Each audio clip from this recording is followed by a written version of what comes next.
first monster when I was 7 years old.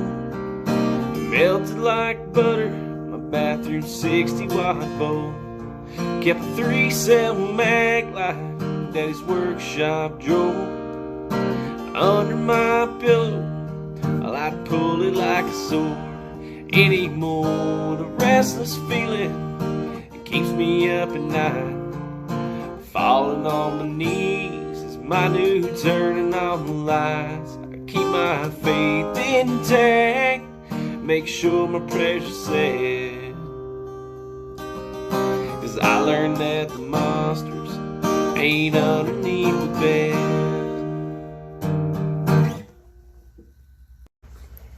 Hey everyone, I know that wasn't your typical church song, but inspiration can be found in many different forms.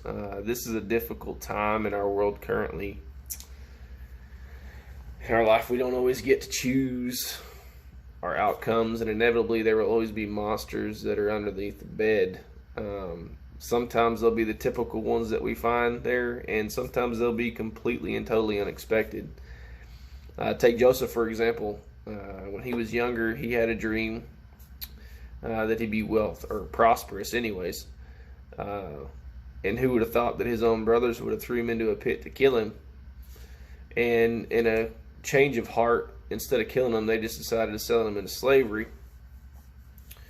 Under his servitude to his master, he was accused of sexual assault by his master's wife. Then he got thrown into prison. Just think about how he felt there. I mean, he was betrayed by his brothers. He was betrayed by his master, who he was a very good servant to. And that's basically the furthest in from being prosperous you could ever be. So one day, the Pharaoh heard about him interpreting dreams for people. So the Pharaoh came down there. They were in a hardship themselves. They were going through a bad famine. And Joseph interpreted a couple of his dreams, and he got him through. They got Egypt through the famine.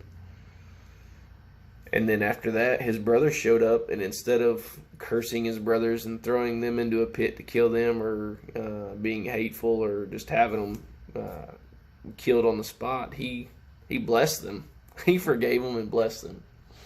So Joseph endured many monsters in his life, but he kept his faith intact and made sure his prayers were said.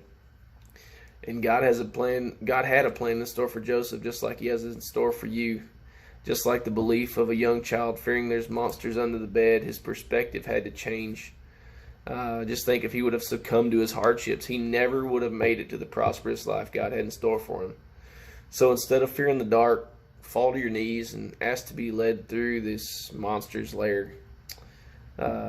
If you need a flashlight or maybe some hand sanitizer right now, just know that ultimately, prayer and God's love will always see you through to the calling He has in store for you. All right, guys, that's all I have for you tonight. Maybe we'll see you back next week.